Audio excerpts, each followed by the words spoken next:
Hello and welcome back to the Let's Talk Universal podcast. And today we're talking about women in business. And to join me in this discussion is Disha Solanki, co-founder of TrailBlazeHers, an exclusive network for female CEOs, founders and entrepreneurs. And before we talk about all of that, Disha, welcome to the show. Thank you for having me, Erica. Oh, it's wonderful to have you, Disha. I've known you for quite a while now, I think probably over a year, and I'm actually really excited to learn more about TrailBlazeHers and what that's all about. But first, let's talk about kind of your experience and looking back on your own experience as a woman in business. If you could tell your younger self kind of about navigating the business world as a woman, what might you say to your younger self? Be patient with yourself. You can't do everything at one time. Prioritize where you want to be and queue it up. That's what I would say to my younger self, because I'm the kind of person, like many women, I assume, that just want to have everything done now, and it's all ticked off a list and we're going to march forward regardless of what's going on in the rest of our lives. Absolutely. I'm definitely like that as well. I want results here and now. And, sometimes you have to take a step back and just, prioritize and rethink the strategy. So did you have any female role models that you kind of looked up to as you were kind of going through business? I didn't actually, which I feel is a huge gap in where women go in business. I did feel, the role models I knew, I didn't really know them. Karen Brady, who is, someone that most of us will know. After I read her biography, I did find her very inspirational. And I would say that she was one of the women that I really began to look to. She was in a man's world and she was navigating a world where most women had never been before, to be fair, and she'd done it very successfully while having a family and still seemingly look like a human being, or a human with emotions and not so much of an alpha female, is what I would say. Yeah, because I think there is almost a tendency for women who are looking to kind of climb the ranks through business to almost not kind of tread on the toes of other women, but to kind of really prioritize and masculinize, if that's a word, their own approach to kind of business and the world in which women in some of these male-dominated industries exist is challenging for a number of reasons. So for yourself, Disha, what were some of those challenges that you kind of recognized, and at what stages in your life were you seeing those challenges? Well, I decided to go into business for myself after I had my first child, because being in the workplace in the role I was in wasn't going to be suitable for me. I was a project manager, I was traveling the country. Was that really a place I wanted to be as a mum? That's the first question I asked myself. And in today's world, I would say in the general sense is that both parents need to work, right? And even if they didn't need to work, that's okay. But I wasn't the kind of stay-at-home mum who felt fulfilled doing that. And there's nothing wrong with any woman who stays at home. I think there's a role for everybody at the end of the day. It just wasn't one that I wanted to take up. And that didn't mean that my family meant any less to me. It just meant that I wanted something different right now. And I was in a role where I knew I couldn't climb any further up unless I moved jobs. And then I also had a husband who doesn't work from home, which is a norm right now, who works outside of the home. And I understood that I was a primary caregiver. And things have to change. Dynamics change as you have a family, and that family grows as well, and your ambitions grow too.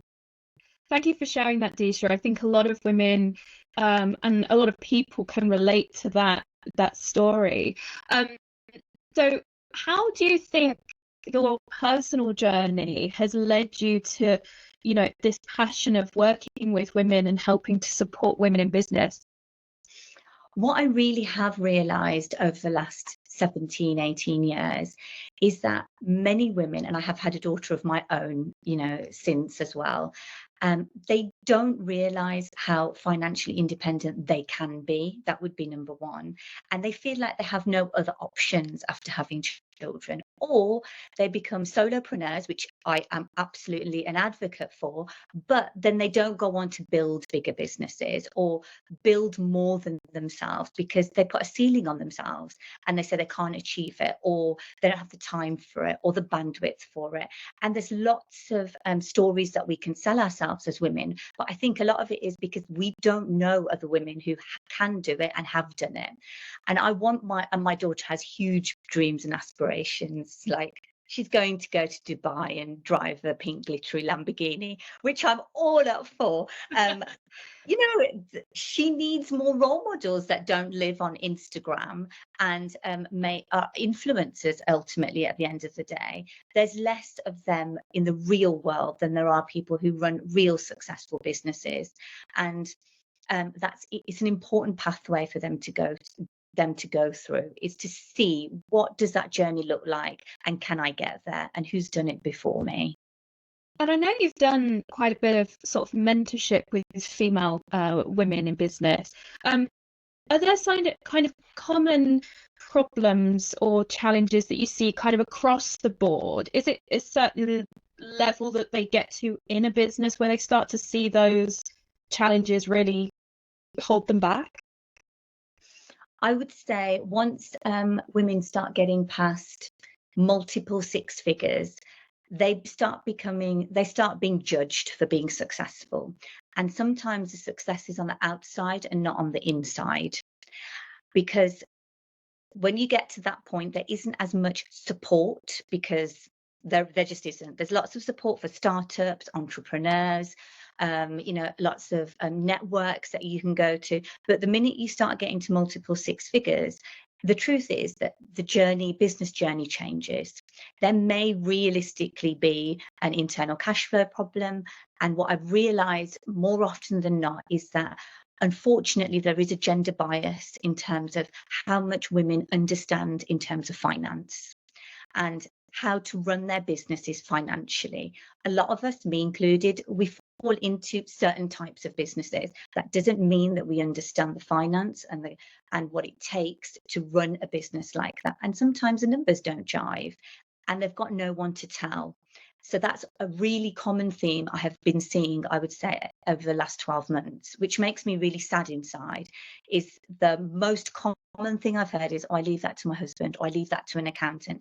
And they don't really take it up on board themselves because they feel like it's too hard for them to understand just basic terms. Even just basic spreadsheets, they're too difficult to put together. And it's not that they are difficult, it's the stories they've been told that it's perceived to be difficult. Yeah, I think that, to be honest with you, Disha, resonates with myself because, I lead a business, I manage teams of people, and yet when it comes to kind of that financial independence, I leave all of that to my husband. And it's because it's easier on me, but also because I just don't understand it. So I wondered if we could do something a little bit interesting is, so say we were having a mentorship, a mentor session, the two of us, and you looked at my kind of situation as leading the UWI, having this responsibility to kind of build this business, and also knowing that my own personal goals are to grow the business and to kind of flourish as a woman in business. What might your advice be to me? I would say you should start with basics. So what are the basic things that you need to get to grasps with, right? And I don't mean just turnover. So what I hear really, which is very common, is, oh, but I turn over, I don't know, £350,000 a year, which is great. It sounds like a brilliant number. Now, what are your expenses? Well, it's off the back of a fag packet or the back of an envelope. That's the truth of it. Well, I spend some money on Google, some money on Facebook. I hire this person. What you really need to know is have it on a spreadsheet. And I don't like getting really granular, but just this really basic thing of what comes in, what goes out, and then what do you pay yourself? And then what's left in the bank for a rainy day, right? And then what can your business right now support your future growth plans? What do they look like? Assign some budget to it, not just, you know what, when I get to this point of turnover, I can afford it, because actually you don't know if you can afford your future growth plan yet. And maybe you have to change something right now in order to be able to have that future growth plan. Or you could be able to do it right now and you're stopping yourself for no reason. Yeah, no, that makes complete sense. And I think for myself, I will go go away and think about that, definitely. And I don't I like like making it complicated. I prefer to make everything really simple, because otherwise you're less inclined to ask for help. And I never want anyone to feel stupid. So it's best that we just start at ground zero and build on the knowledge that you have or haven't got. It's perfectly fine, whatever it is. Yeah, absolutely. Thank you, Disha.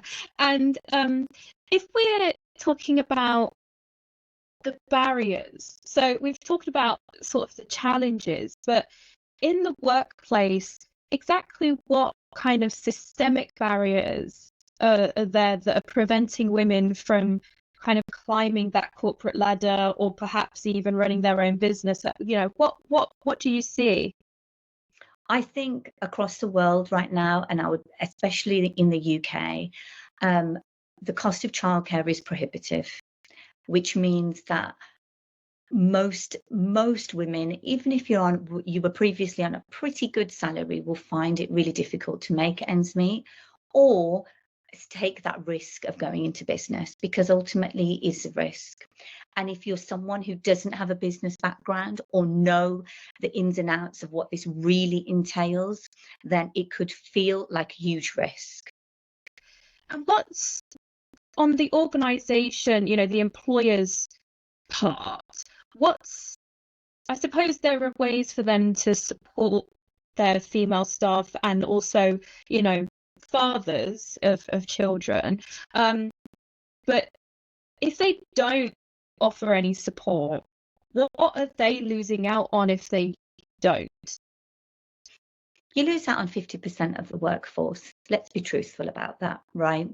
And more diverse workplaces will always be more productive in every sense of that meaning, whether that be teamwork, productiveness, or efficiency, getting to your target goals as a business.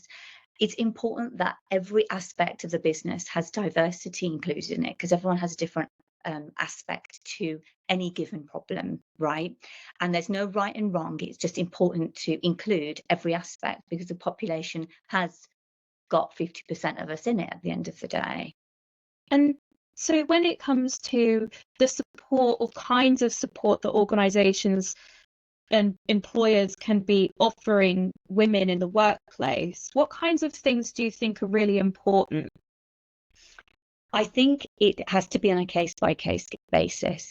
It's all very well, bandying about the words like flexible working, or, allowing time off for certain things, but it really depends on the type of business that you're working in. Lots of businesses can't offer home working because, well, you have to go to work. For example, if you're a nurse, a doctor, or a healthcare assistant, it's going to be really difficult for you to work from home if you're caring for other humans, right? So it's important to get an understanding of what are the hopes, aspirations of that employee, and how can you accommodate them. Just because there's this one gap in your business, it doesn't mean that, you should be focused on only filling that gap. It may be that you can free up somewhere else, or somebody else in the business wants to work a different time or a different role or whatever it might be, and looking at the business as a whole and not standalone people. No, I think that's really great advice. And I suppose one of the other things that the organizations or businesses can consider are female or women networks within the business. Did you have any thoughts on women networks? I think they have a place in every setting. if you like. Do I think they're helpful in every setting? Honestly, it depends on what the aim of the network is. Is there going to be intrinsic change? Are these women going to be listened to? Is there someone who's taking on board what they're saying and they will have a positive effect on the business? Or is it just to tick a box and to make the women in that organisation feel that like they're heard and they're not actually, and it's just a venting ground where they can just come together and vent at each other, make themselves feel better temporarily and go away? Yeah, as you say, it's the difference is between just kind of doing it as a quick fix band-aid problem and then actually using it as a tool, as a resource to, yes, support women, but then actually to action change within the organization to see broader inclusion of women in the workplace. So with networks, there are obviously external to the business networks for women. And you yourself have started TrailBlazeHers, which is looking to be released later on in April. But can you tell us what gap you identified for women that kind of serves? As women climb the business ladder, very much like the corporate ladder, and they start looking like they're successful, Erica, it becomes a very lonely place because they're just in a different stage of their business journey. They still have more to go and they haven't quite reached the pinnacle, if we ever reach a final place in business, because I'm pretty sure we all want we've all reached a place, a stepping stone, and then we see the next one, won't we, when we get there. And actually, when women start turning over multiple six-figure businesses, approaching seven figures, they have no one else to turn to. The likelihood is their friend circle is not in that same situation. And I'm speaking from personal experience and from lots of other women that I've mentored at this point too. And they've got no one to bounce ideas from. And how to say that they are struggling with whatever it might be. It may be they're struggling with their home life as well as balancing business life.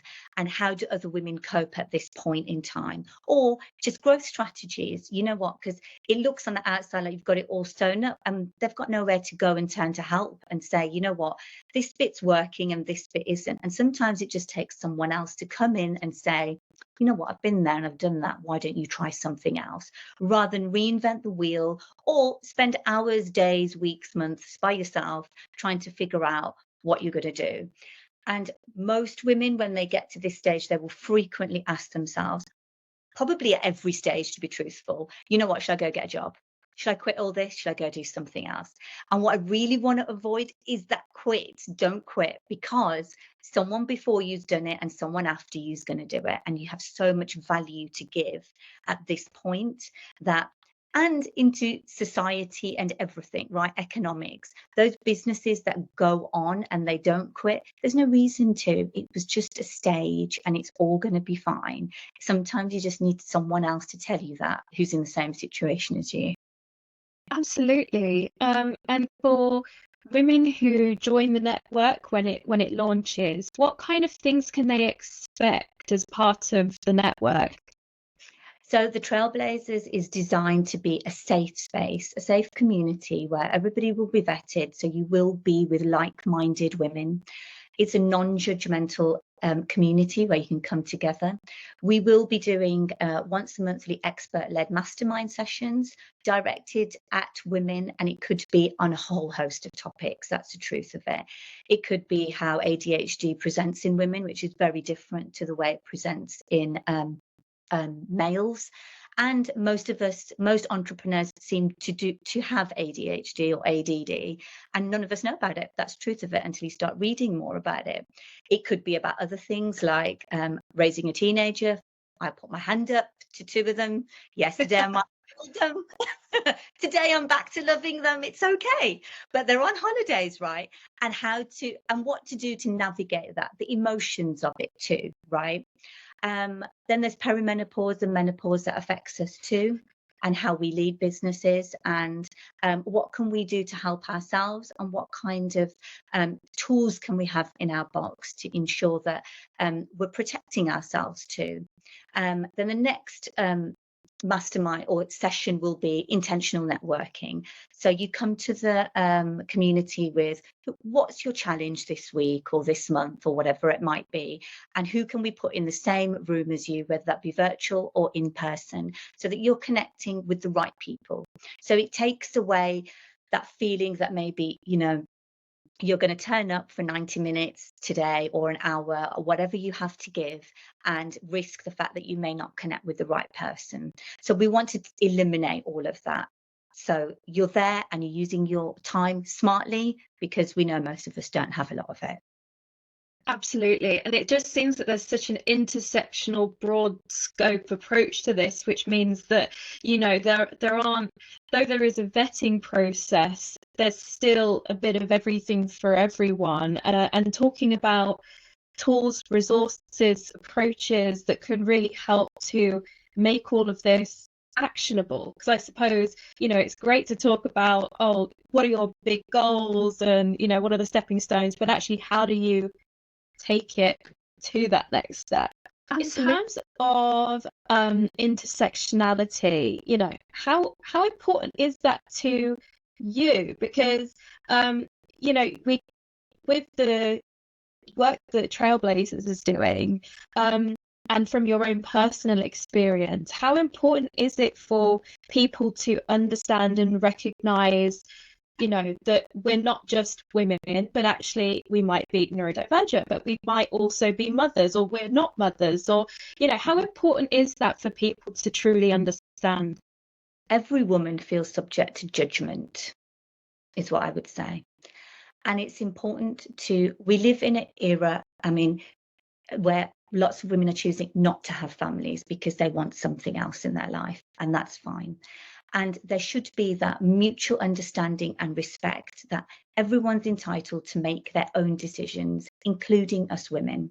We don't have to still have a cultural norm of, you know, get married, have 2 children, and, you know, move on from that.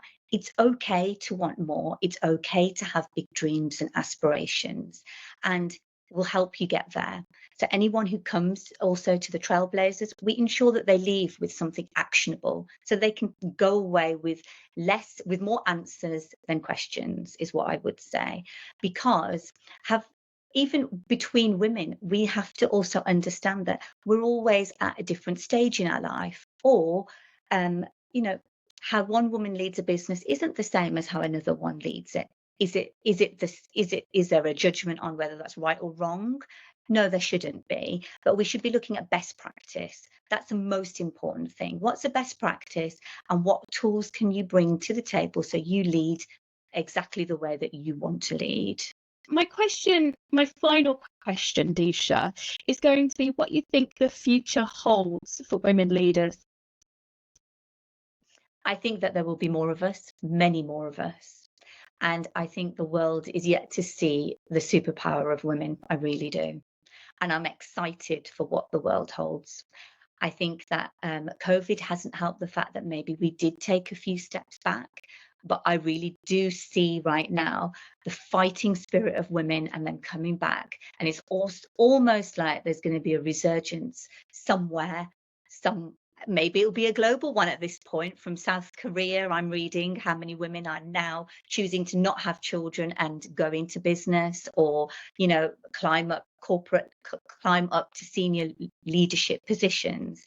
So I'm really excited to see what the future holds. I don't even think that we've scratched the surface yet. I completely agree, Disha. And thank you so much for today. For anyone who wants to learn more about TrailBlazeHers, where do they go? They go to www.thetrailblazehers.com, and we do have a virtual launch event on Thursday, the 25th of April. Or you can connect with me on LinkedIn. My full name's Disha Solanki, and I'd love to have a chat with you. Awesome stuff. Disha, it's been such a pleasure and great catching up with you. Thanks, Erica.